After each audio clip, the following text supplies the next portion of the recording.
오늘 마태복음 13장 31절에서 52절에 있는 말씀을 본문으로 삼아서 천국의 비유들, 이런 제목의 말씀을 드리도록 하겠습니다. 저도 그렇지만 아침 일어나면 뉴스가 궁금해요. 그래서 텔레비를 틀어본다든지 아니면 신문을 검색해 본다든지 이렇게 하는데, 그 뉴스를 검색해 보면 즐겁고 반갑고 기쁜 소식보다는 거의 좀 사람들에게 그 좀 걱정을 끼치는 그런 소식들이 대종을 이룹니다. 그래서 어느 때나 이런 좀 우리를 실망시키는 이런 뉴스보다는 우리에게 희망을 주는 뉴스를 우리가 들을 수 있을까, 그렇게 그런 마음을 갖기는 하지만 우리가 세상 살아가는 날 동안에는 어쩌면 그런 날은 오지 않고 끝없이 세상에서 험악한 소식만 듣게 되지 않을까, 이렇게 생각이 됩니다. 우리가 할 수만 있으면 정말 야호! 하고 이렇게 환호를 지를 수 있는 그런 기쁜 소식을 우리가 이 세상 가운데서 구하지만 그런 일이 이 세상에 있을까 싶지가 않아요. 가까다가 이제 뭐 그런 일이 전혀 없다고 하진 못하지만, 근본적으로 세상이라고 하는 것은 그렇게 대단한 것이 아닙니다. 그래서 우리가 이 세상에서 신앙생활하는 가장 큰 이유가 뭐냐면은 하나님께서 우리에게 약속한 그 천국을 소망하는 것이 우리의 가장 큰 기대고 또 소망이기 때문에 신앙생활하고, 또 우리가 이 세상 속에서 여러 가지 어려움을 겪고 고통과 고난과 걱정거리 속에 살지만 이 천국에 대한 소망 때문에 우리가 때로는 용기를 얻고 또 희망을 갖고 그렇게 사는 거 아닌가, 이렇게 생각이 됩니다. 그러므로 우리가 성도들은 이 천국에 대해서 궁금증, 아침에 뉴스를 이렇게 검색하면서 궁금해하는 것처럼 천국은 과연 어떤 곳일까, 이런 생각을 가져야 되는데, 그런 생각들은 설령 천국이 우리에게 얼마나 아름다운 곳인가, 우리가 상상할 수 없는 곳이라 하더라도 그건 먼 미래 일이고, 그래서 관심의 그 정도가 그렇게 열심히 천국 어떤 곳인가 막 이렇게 좀 그렇지는 않은 것 같아요. 그건 왜 그러냐면 천국에 대해서 알려진 것이 많지 않기 때문에, 잘 알지 못하기 때문에 그런 것이지 천국에 대한 소망이 없는 건 아니다, 그런 얘기입니다.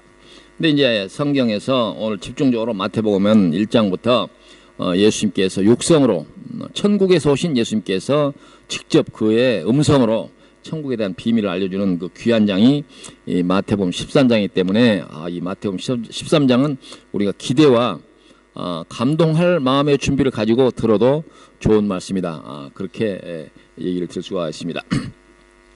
오늘 31절에서 52절 사이에 천국의 그 비유 말씀이 있고, 이제 그 오늘 본문의 마지막 절에 있는 대단히 의미 깊은 그 말씀이 있는데, 그 말씀 속에서 그 말씀을 먼저 좀 생각해 보면, 예수께서 이르시되 그러므로 천국의 제자된 서기관마다 마치 새 것과 옛 것을 그 곳간에서 내오는 집주인과 같으니라, 이런 말씀이 마지막에 기록되어 있습니다.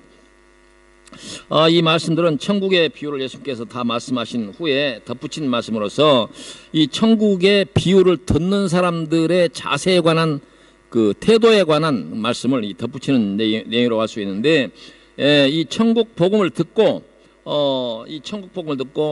자기만 알고 그 천국 그런 곳이구나라고 이렇게 끝내는 이런 사람들을 위해서 주신 말씀이 아니라, 이 천국 복음을 듣고 누군가에게 전하는 사람들, 이런 역할을 하는 사람들, 그런 마음의 열정을 가진 사람들, 그런 사람들을 지칭해서 예수님께서 천국의 제자된 서기관이다, 이렇게 불렀다, 그렇게 우리가 해석할 수가 있습니다. 이건 제 해석이 아니라 성경을 연구한 많은 사람들이, 이 사람들은 누구인가, 그것은 천국에 대해서 그와 같은 실상, 본질, 그 내용, 속성, 특성, 이와 같은 것을 전하는 사람들을 천국의 제자된 서기관이다, 이렇게 불렀다는 얘기입니다. 그러면 어떤 사람은, 특별한 사람만 이 천국의 제자된 서기관이 되어야 되느냐? 그렇지 않고 이 말씀을 듣는 누구든지 내가 이 말씀의 귀한 말씀을 들었으면 당연히 이 귀한 말씀을 사랑하는 이웃에게, 옆에 사랑하는 이웃이 없으면 할 수 없지만 만약에 사랑하는 이웃이 있다면 그 사람들에게 전하는 열심이 있어야 된다, 그 의무를 강조하는 것이 의무. 그래서 우리가 다른 성경의 모든 말씀도 마찬가지지만 이 성경 말씀을 듣게 되면 나만 듣고 그렇구나 라고 고개 끄덕끄덕이고 지나가서는 안 된다. 이 말씀은 귀한 말씀이고 좋은 말씀이고 기대감이 넘치는 말씀이다. 이 말씀은 누군가에게 전해야 되는 사명이 듣는 모든 사람들이 있다. 그런 말이에요. 그래서 천국의 복음에 대해서 그 비유의 말씀을 다 끝낸 후에 52절에 예수님께서 그 말씀을 덧붙이신 줄로 믿습니다. 이 말씀은 이 천국의 복음이 천국의 이 소식이 얼마나 귀한 것인가 라고 하는 것을 우리에게 일깨워주는 그런 말씀이라고 할 수가 있습니다. 오늘 이 본문 말씀 속에도 또 이제 그 천국에 관한 여러 그 내용들을 우리가 들을 수가 있는데, 천국에 대해서는 우리가 이제 우리가 모든 상상력을 동원해서 그리고 성경에 기록된 그 천국에 관한 얘기를 우리가 들어도 사실 잘 모릅니다. 그러잖아요. 성경에서 기록된 성경의 천국에 대한 관한 그런 여러 소식들을 듣지만 짐작하는 것뿐이지 그걸 정확히 알 수는 없어요. 그래서 단지 그 천국에 대해서 힌트가 될 만한 그런 내용들이 성경에 곳곳에 등장하는데, 오늘 말씀에도 천국에 이런 그 의인들이라고 하는 표현하면서 천국의 백성들은 어떤 사람이 되느냐? 천국에서 해와 같이 빛나리라, 이렇게 해와 같이. 그래서 해와 같이 빛나리라고 하는 이 말씀도 우리가 이 감당하기에는 좀 한계가 있는, 상상하기에는 벅찬 그런 내용이긴 하지만 뭔가 대단한 것이 있구나, 그건 우리가 느낄 수가 있잖아요. 해와 같이 빛난다. 우리가 일상에서 정말 성공의 그 어떤 성공한 지위에 올랐다고 했을 때 많은 사람들한테 박수를 받고 많은 사람들한테 존경을 받고 부러움을 샀을 때, 그 유명세를 띈다고 할 때 그 사람에 대해서 여러 가지 좋은 평가를 하지만 그 사람이 하늘나라에서 해와 같이 빛나는 사람이 될 것이다, 그런 표현은 없잖아요. 더러 이 세상에서 성공했다는 사람들이 많은 그런 박수를 받지만 그 사람들조차도 이런 표현은 어울리지 않는다. 그런데 천국에 이르는 사람들, 이 의인들을 향해서는 이 말씀에서는 해와 같이 빛난다, 이렇게 얘기를 하고 있어요. 그래서 우리가 여러분이 그 상상력이 미치는 범위 내에서는 최대의 상상력을 동원해서 해와 같이 빛나는 것이 어떤 것일까 이렇게 기대감을 갖게 되기를 바랍니다. 우리가 이 세상에서 여러 가지 어려움을 겪으면서 고난을 당하면서 언젠가는 하나님께서 우리에게 주시는 이와 같은 천국이 있다라고 하는 살 때문에 때로는 우리가 여러 가지 어려움을 딛고 견디면서 참고 인내하고 그렇게 살아가는데, 천국에 대해서 예수님께서 육성으로 하신 말씀은 바로 이 천국의 의인들이라고 불리는 이 사람들은 해와 같이 빛나게 될 것이다, 이런 얘기입니다. 해와 같이 빛난다. 그래서 이런 말씀을 포함해서 이런 귀한 말씀들을 듣게 되는 이제 듣는 사람들은 천국의 제자로서 또한 그 말씀을 전하는 서기관으로서 중요한 그런 역할을 해야 된다, 그런 얘기입니다. 오늘 본문 첫머리 31절과 32절에 비유를 들어 이르시되 천국은 마치 사람이 자기 밭에 갖다 심은 겨자씨 하나를 같은 이는 모든 씨보다 작은 것이로되 자란 후에는 풀보다 커서 나무가 되매 공중의 새들이 와서 그 가지에 깃들으니라, 이렇게 말씀하고 있습니다. 이 말씀 속에도 아주 그 중요한 그런 비밀이 숨겨 있다 라고 할 수가 있는데, 우리가 가장 작은 것을 말할 때 겨자씨에 비유를 합니다. 사람들이 겨자씨만큼 작다. 물론 씨앗 중에서 가장 뭐 더 적은 씨도 없잖아, 있겠지만 어찌됐든 가장 작은 씨를 얘기할 때 겨자씨에 비유를 하는데, 예수님께서도 이 겨자씨에 비유를 한 것을 볼 수가 있습니다. 우리는 때로는 종종 기도할 때, 또 혼자든 아니면 공중 기도를 할 때 자기 자신을 표현할 때 우리는 참으로 낮고 천하며 부족하고 연약하며 털 허물 많고 죄 많은 우리들, 그렇게 얘기하잖아요. 그런데 우리가 더 이상 낮은 곳에 이룰 수 없는, 더 이상 내려갈 곳이 없는 만큼 우리는 부족하다, 그걸 설명하는 거 아니에요? 뭐 이런 말들을 우리가 세상에 살 때 주변의 사람들한테 그렇게 우리 자신들 비하할 필요 없지만, 어찌됐든 우리가 하나님 앞에 우리 자신을 드러냈을 때는 그런 존재로밖에 설명할 수가 없다, 그런 얘기죠. 그렇지 않습니까? 어느 정도는 하나님께 인정받아서 내가 교회에 또 충성하고 교회에서 하는 역할에 따라서 어느 정도는 하나님께서 이 정도 인정하겠지. 그렇게 기대할 수 없는 것이 인생이다 이게요. 그래서 아무리 우리를 낮게 설명해도 오히려 부족한 것이 인생들이다. 그러지 않습니까? 죄인된 우리를 하나님께서 구원하시다라고 말씀할 때도 우리는 도무지 그 하나님의 영광을 이룰 수 없는 그런 존재이지만 하나님께서 우리를 구원하셨다라고 할 때 우리를 도무지 인간 능력이 없고 아무런 힘도 없고 공로도 없는 그런 사람으로 평가를 할 때 이 우리가 이건 가장 작은 것에 비하면 겨자씨에 비유할 수가 있다 그런 의미입니다. 이와 같이 우리 인생들이 겨자씨보다도 어쩌면 더 작은 이런 작은 축소하고 축소에도 더 비교할 수 없는 그런 존재인 우리를 천국에서는 하나님께서 모든 새 공중의 새가 깃들이는 그런 나무가 되게 하겠다 이렇게 말씀하는 거예요. 이 말씀도 앞서서 말씀한 것처럼 해와 같이 빛나리 하는 말씀과 일맥상통하는 말씀이다. 그래서 우리는 비록 이 세상에서 보잘것없고 낮고 천한 죄인이며 허물 많고 늘 기도할 때마다 반복적으로 우리 죄인을 고백하지만 천국에서는 이 사람들이 그런 하나님으로부터 취급을 받는 해와 같이 빛나고 공중의 모든 새가 깃들이는 큰 나무가 되게 하겠다. 그래서 우리의 현재 속성 존재에 비하면 천국에서 우리가 받는 대접은 상상할 수 없는 것이다. 그래서 해와 같이 빛나리라고 하는 말씀과 일맥상통하는 그런 말씀이다. 우리 기대할 만하지 않습니까? 도무지 그것이 무엇이기에 이렇게 표현할까? 그렇게 우리가 기대감을 가지만 하는 것이지 않겠는가? 그런 얘기입니다. 그리고 다음으로 소개된 이 비유의 말씀 가운데서 43절에 그때 의인들은 자기 아버지의 나라에서 해와 같이 빛나리라 이런 말씀이 있은 후에 천국은 마치 여자가 가루 서말 속에 갖다 넣어 전부 부풀게 한 누룩과 같으니라 이 말씀이에요. 이 말씀이 무슨 말씀인가? 천국은 가루 서말 속에 갖다 넣어 전부 부풀게 한 누룩 같다.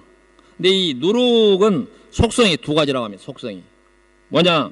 누룩은 그 누룩이 이 발효 과정을 거쳐서 맛있는 음식이나 또 이 유럽이나 옛날 중동사에서 먹었던 그 빵을 부풀려서 부드럽게 만드는 이런 속성이 있고, 이 누룩은 성경에서도 또 그런 표현이 있지만 누룩을 조심하라. 이것은 누룩은 부패하게 하는 그런 속성이 있는데 여기는 당연히 좋은 역할, 이 누룩의 좋은 역할을 설명한 것이다. 그런 얘기입니다. 그래서 여기에서 본문에 나오는 가루 서마라는 표현은 빵을 만들기 위해서 준비한 밀가루, 만들기 위해서 이 밀가루를 반죽하기 위해서 넣는 그런 이제 누룩이다. 그렇게 우리가 이해할 수가 있습니다. 이 가루 서말은 뭘 얘기하느냐? 가루 서말은 한 사람이 먹기에는 양이 많은 그 양을 말하는 거예요. 그래서 어떤 단촐한 가족이나 몇몇 안 되는 사람들을 위해서 가루 서말을 누룩을 넣고 이 빵을 부풀게 하는 사람 없지 않습니까? 그 말은 무슨 말이냐? 많은 사람들을 먹고 남음이 있는 이 풍부한 넉넉한 그런 음식을 만들기 위해서 넣은 누룩과 같아. 그런 얘기가 되는 것이죠.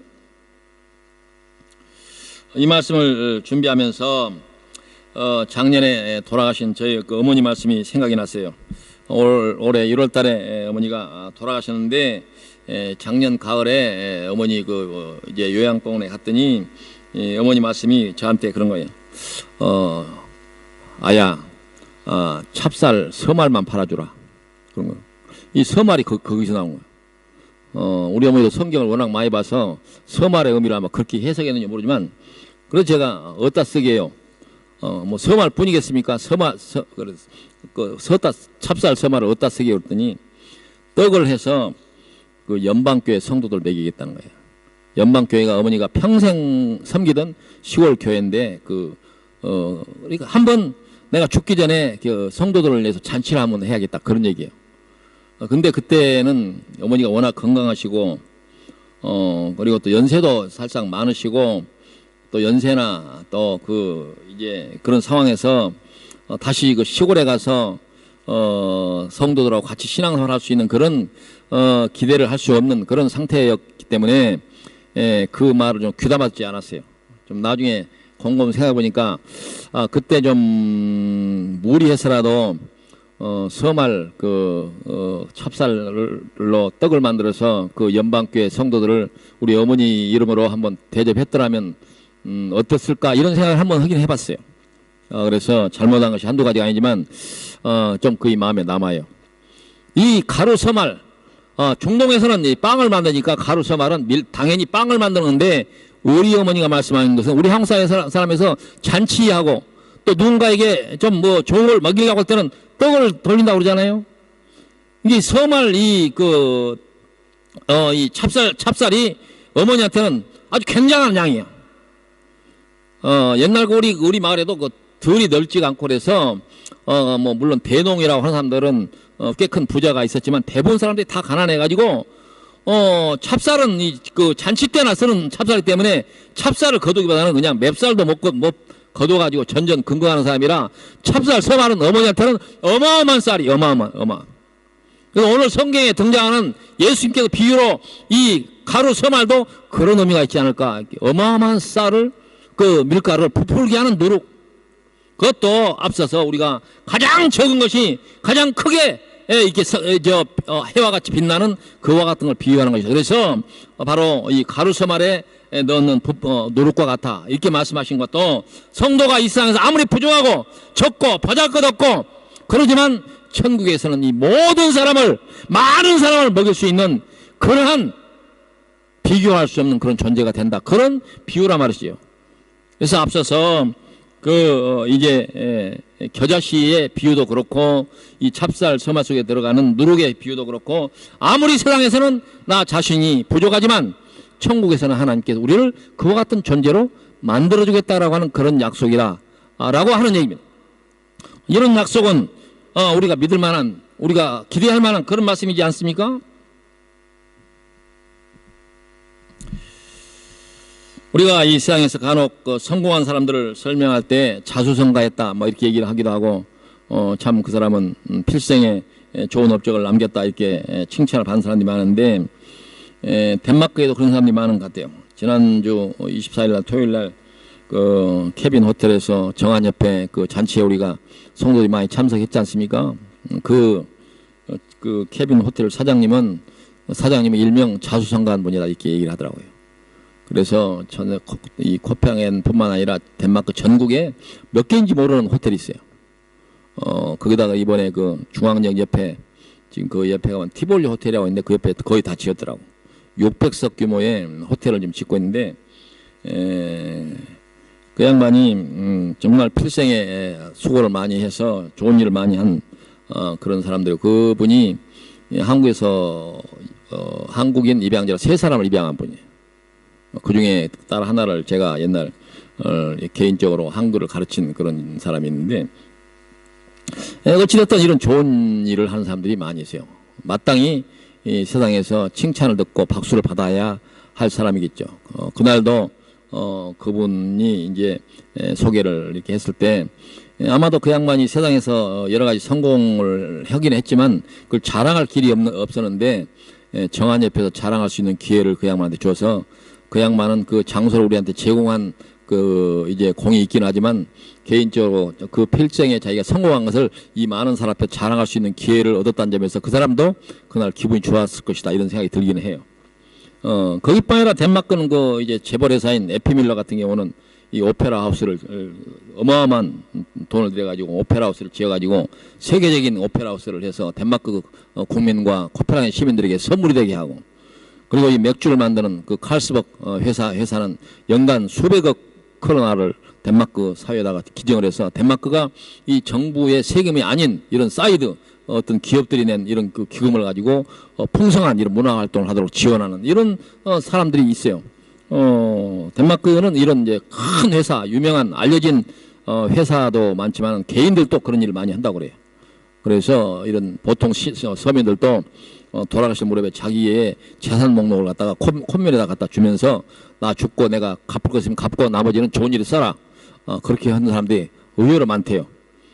그래서 덴마크 사람들이 행복한 것은 이 정부나 아니면 이 그 세금 제도 이런 시스템에서 오는 것뿐만 아니라 개인적으로 이렇게 남을 위해서 기여하고 또 배려하고 이런 것 때문에 덴마크 사람들이 행복한 나라라고는 하는 그 이름을 얻는데 여러 가지 이제 역할을 하고 있는 거 아닌가 이렇게 생각이 됩니다.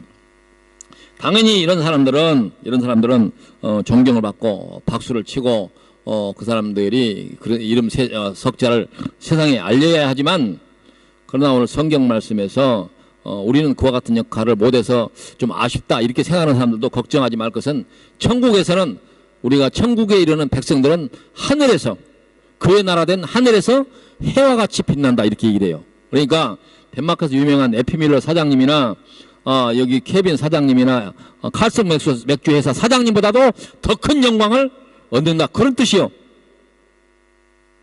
우리가 이 세상에서 그런 세상에서 이름 잘리기 얼마나 많은 수고를 해야 그런 이름을 얻겠어요. 그런데 성경은 우리는 사실상 그러한 세상 모든 사람들이 우러러보는 거기에 이르지 못한다고 하더라도 예수를 믿는 그 믿음, 예수 그리스도를 메시아로 믿는 그 믿음 때문에 하나님께서 우리는 천국에서 그의 나라에서 해와 같이 빛나게 될 것이다. 그걸 이제 구체적으로 설명하는 것이 바로 겨자씨의 비유고 바로 이 서말을 부풀게 하는 누룩에 관한 비유가 그런 것이다 이게요. 나와 같은 사람이 어떻게 그렇게 될 수 있을까 걱정하지 말아요. 우리가 이제 여러 가지로 하나님께 우리 약속한 것들을 보면 우리가 거기에 이룰 수 있는 그와 같은 하나님의 약속을 받을 수 있는 존재로서는 터무니없는 그런 존재지만 하나님께서는 우리를 믿기만 해라.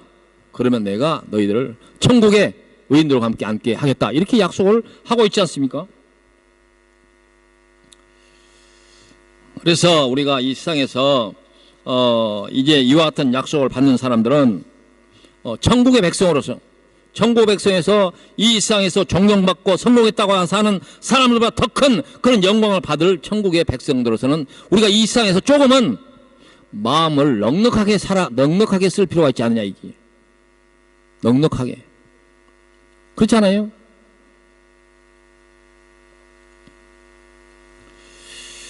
우리가 세상에서 보면 자기 앞가림을 잘하고 또 기회만 있으면 이웃들을 생각하고 살피고 또 돕고 또 사회적 또 국가적인 기여를 하려고 애쓰는 사람도 있는가 하면 자기 입도 하나 건사도 못하고 자기 가족 하나도 돌보지도 못하고 전전긍긍하는 사람도 많아요.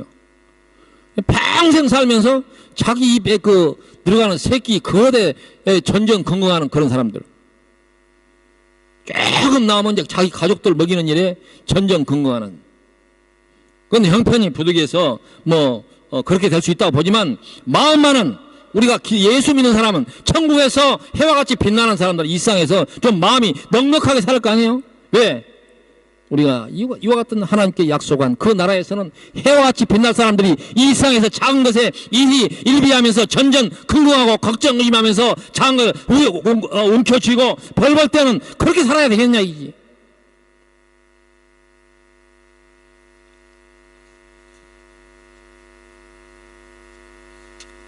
그래서 예수 믿는 사람들은 조금은 다른 모습을 보일 필요가 있지 않느냐 그런 얘기입니다.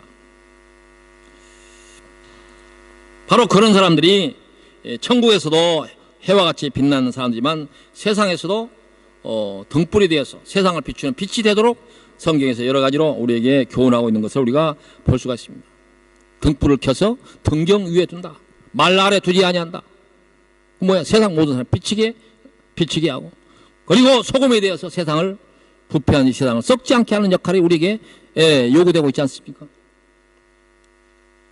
성경은 이제 구약 성경부터 반복적으로 이스라엘 백성들에게 하신 가장 중요한 그 교훈 중에서 고아와 과부와 나그네를 돌보라 이렇게 말씀합니다.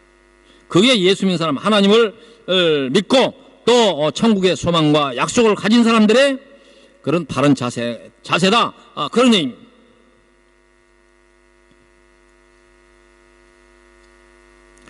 본문 34절에 예수께서 이 모든 것을 무리에게 비유로 말씀하시고 비유가 아니면 아무것도 말씀하지 아니하였으니 이는 선지자를 통하여 말씀하신 바 내가 입을 열어 비유로 말하고 창세부터 감추인 것들을 드러내리라 함을 이루려 하심이라 이렇게 말씀하고 있습니다. 이 말씀은 무슨 뜻이냐면 선지자들이 주로 활동했던 시대는 구약시대인데 선지자들을 통해서 전해진 그 말씀들을 보면 메시아에 대한 내용들이 정확하지가 않아요. 선지자들이 많은 대선지자, 소선지자에서 많은 선지자들이 와서 기록을 남겼지만 정확하지 않습니다. 근데 그 정확하지 않는 것을 누가 정확하게 말씀하느냐? 예수님께서 오셔서 천국에 대해서 정확하게 말씀하기 시작했다. 그런 얘기입니다. 그래서 35절에 있는 것처럼 이는 선지자를 통하여 말씀하신 바 내가 입을 열어 비유로 말하고 창세부터 감추인 것들을 드러내리라. 그러니까 이전에는 비유로 말하고 이제 이후에는 감추인 것들을 드러내리라. 그 드러내는 역할을 누가 하시느냐? 바로 예수님께서 하시게 된다는 거예요. 예수님이 직접 오셔서 인간의 역사 속에 뛰어들어서 창세로부터 선지자를 통해서 반복적으로 메시아가 올 것이라고 하는 사실을 전했던 것 같던 것을 우리 눈앞에서 현실적으로 분명하게 말씀할 때가 있다. 바로 그 예수님께서 이 세상에 오시는 그 사실, 그것이 비밀이다. 그래, 비밀. 이 비밀은 어떤 비밀이냐? 예수 믿는 사람들에게는 알려진 비밀이고 믿지 않은 사람들은 감춰진 비밀이 되는 것이에요.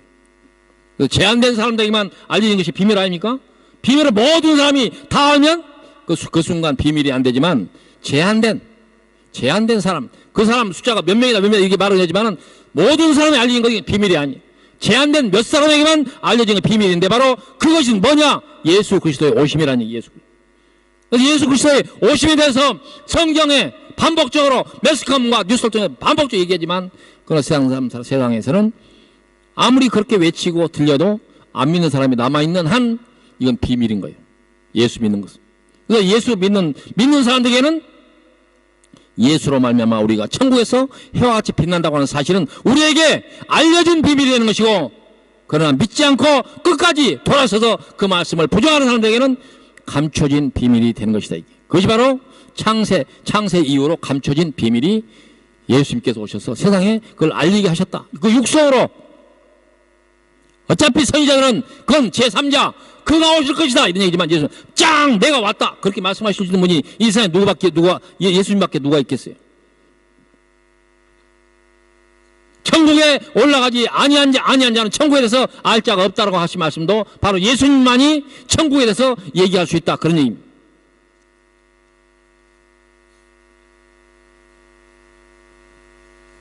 구약 시대에는 거의 감춰져 있었기 때문에 사람들은 그 시대에는 율법으로만 그들이 구원을 얻는다고 믿었습니다. 왜? 예수님의 실체는 앞으로 올 것이다 라고만 돼 있지 본 적도 없고 아직 안 왔기 때문에 그들이 확신할 수도 없고, 그래서 그들에게 확실한 것들은 율법밖에 없었기 때문에 어떻게든지 성경에 기록되거나 또 기록되지 않는 많은 율법들을 만들어 가지고 그렇게 하면 구원을 얻을 수 있다라고 모진 아주 고생들을 하면서 수고를 했지만, 그러나 그 율법으로 말미암아서는 구원을 얻을 사람이 없다라고 성경은 분명히 얘기하고 있습니다. 예수님께서 하나님의 아들이신 예수님께서 인간의 역사 속에 뛰어들어서 오신 것은 바로 창세부터 감춰진 비밀이 드러난 것이다.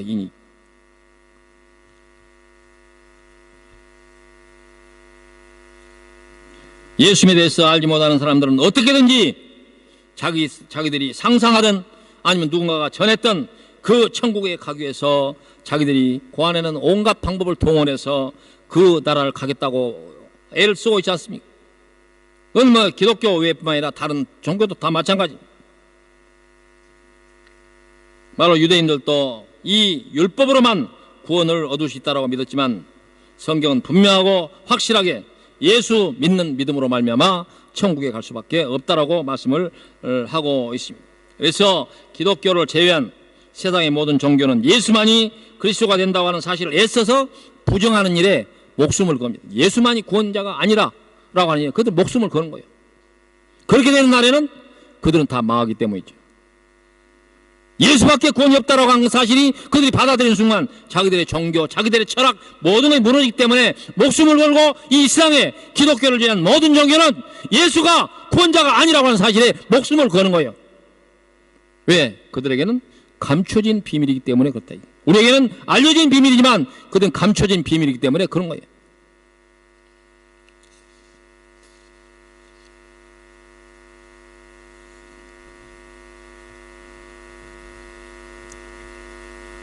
성경에 그렇게 말씀했습니다. 주 예수를 믿어라. 그리하면 너와 내 집이 구원을 얻으리라. 그렇게 말씀했고 로마서 9장 34절에 보면 기록된 바 보라 내가 걸림돌과 거치는 바위를 시온에 두노니 그를 믿는 자는 부끄러움을 당하지 아니하려 함과 같으니라. 이렇게 말씀합니다.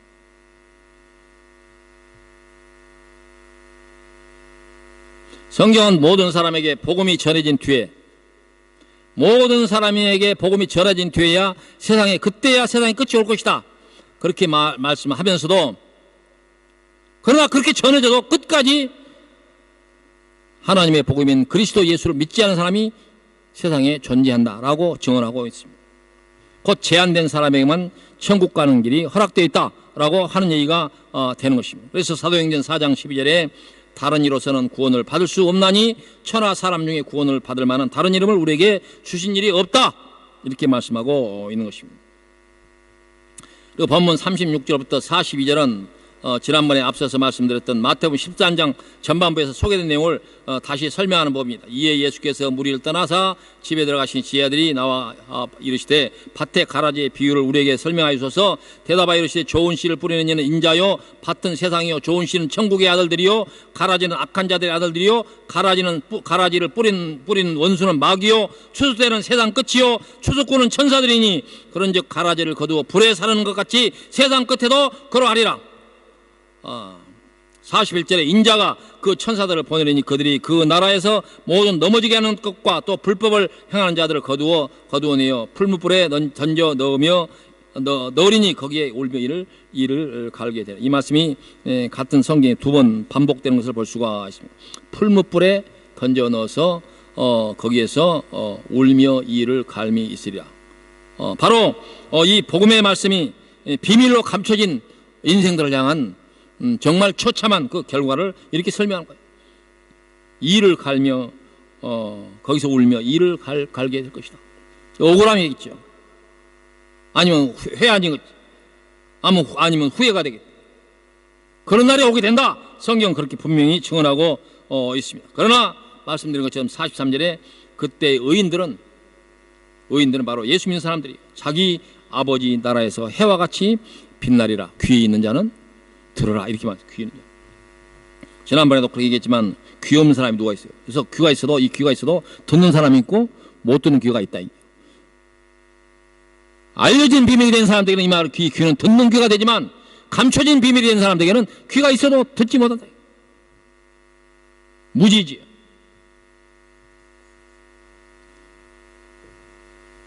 그래서 44절에 천국은 마치 밭에 감추인 보화와 같으니 사람이 이를 발견한 후 숨겨두고 기뻐하며 돌아가서 자기의 소유를 다 팔아 그 밭을 사느니라. 또 천국은 마치 좋은 진주를 구하는 장사와 같으니 극히 값진 진주 하나를 발견하며 가서 자기의 소유를 다 팔아 그 진주를 사느니라. 이 말씀은 천국을 소유하기 위해서는 천국을 얻기 위해서는 이 세상에 가장 중요한 어떤 것이라도 다 희생할 각오를 가져라 그런 얘기입니다.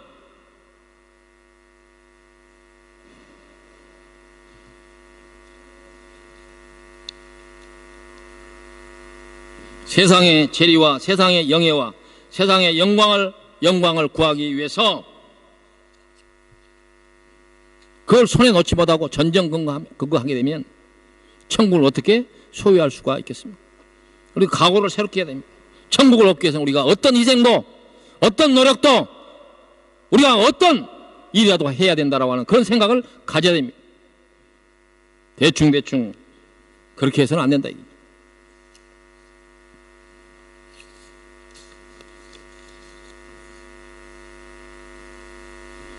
47절 이하에 결론과 같은 말씀이 있습니다. 또 천국은 마치 바다에 치고 각종 물고기를 모으는 그물과 같으니 그물에 가득함에 물가로 끌어내어 앉아서 좋은 것은 그릇에 담고 못된 것은 내어 버리니라. 세상 끝에도 이러하리라. 천사들이 와서 의인 중에서 악인을 갈라내어 풀무불에 던져 넣으니 거기서 울며 이를 갈미 있으리라. 이렇게 또 말씀하고 있습니다. 그래서 마지막 그때는 버릴 것과 선택을 받아서 천국에 이를 사람들이 있게 될 것이다. 이렇게 성경은 얘기하고 여러 차례 성경은 반복적으로 그렇게 말씀하고 있습니다. 오늘 우리 교회는 1년에 2차례 하는 성찬식을 거행을 하게 됩니다. 그건 우리가 하나님의 자녀가 됐다고 하는 사실, 그리스도 안에서 하나님이 우리에게 주신 소망이 있다고 하는 것을 반복적으로 일깨우는 그런 의식이 되는 것입니다. 바로 우리가 이 성찬식 하는 것은 우리가 생각한 것보다도 훨씬 더 중요한 의미와 뜻이 있다, 그런 말입니다. 우리가 이 성찬식을 거치면서 우리는 그리스도 안에서 하나님께 가진 그 소망을 하나님께 고백하면서 또 이 믿음이 갖는 큰 은혜를 생각하고, 그리고 또 우리가 새로운 각오를 통해서 감사가 넘치는 그런 생활을 하기 위해서 우리가 이 성찬식에 참여하게 되는 것입니다. 이러한 중요한 천국 복음을 전하는 사람들에게 아까 첫머리에 말씀하신 것처럼 이 모든 것을 깨달았느냐 하시니 대답하되, 이 제자들이 한 얘기예요. 이 모든 것을 깨달았느냐 대답하되 그러하여다. 예수께서 이르시되 그러므로 천국에 제자된 서기관마다 마치 새것과 옛것을 그 곳간에 내오는 집주인과 같으니라. 이렇게 말씀합니다. 새것과 옛것은 어떤 것이냐? 옛것은 구약 성경, 새것은 신약 성경. 이 신약과 구약 성경이 이 성도들에게 복음을 내오는 이런 그 그릇이 되는 것이다. 그런 말씀이 되는 것이다. 그러니 사랑하는 성도 여러분, 세상에 소망을 두지 말기를 바랍니다. 세상은 소망 두어도 그것이 우리 인간들에게 바라는 그 나라를 줄 수가 없습니다. 성경의 표현처럼 썩을 것을 구하게 되면 그 영혼도 썩어지게 될 것이다. 영원히 썩지 않는 하나님의 그 복음을 위해서 우리가 소망을 두고 우리가 믿음 생활을 할 때 하나님께서 우리에게 약속한 것처럼 해와 같이 빛내라고 하시는 그런 말씀이 우리 모두에게 주어지는 약속이 될 줄로 믿습니다. 이 말씀 앞에서 아멘 할 수 있기를 바랍니다. 기도하십시다. 고맙고 감사하신 여호와 아버지 하나님, 우리 인생이 무엇입니까? 참으로 우리가 이 세상에서 좋은 것을 얻고 또 이 세상에서 여러 가지 성공했다고 하는 그런 평가를 얻기 위해서 부단한 노력과 수고를 하지만 인생이 무엇입니까? 풀잎의 이슬과 같고 아침에 잠깐 보이다가 없어지는 안개와 같은 것이 아니겠습니까? 그러나 하나님께서 그 백성들에게 약속하실 때 천국에서 그의 나라에서 해와 같이 빛나게 하라고 하신 이 약속이야말로 우리가 이 세상에서 살아갈 때에 여러 가지 어려움을 딛고 살아갈 만한 가치 있는 그런 교훈과 그런 메시지라고 믿습니다. 우리가 이 귀한 말씀을 마음속에 부여잡고 천국의 소망을 가지면서 우리가 이 세상에 썩어지는 세상 위에서 소망을 두지 않고 하나님께서 우리에게 약속한 그 나라를 바라보면서 기쁨과 감사와 감격을 가지고 살아갈 수 있도록 인도하시며 우리가 이 땅 가운데서 할 수 있는 한은 손을 펴고 베풀 수 있는 그런 넉넉한 마음, 넉넉한 손길을 저희들에게 허락하여 주시옵소서. 감사를 돌려엎고 예수님 이름으로 기도하옵나이다. 아멘.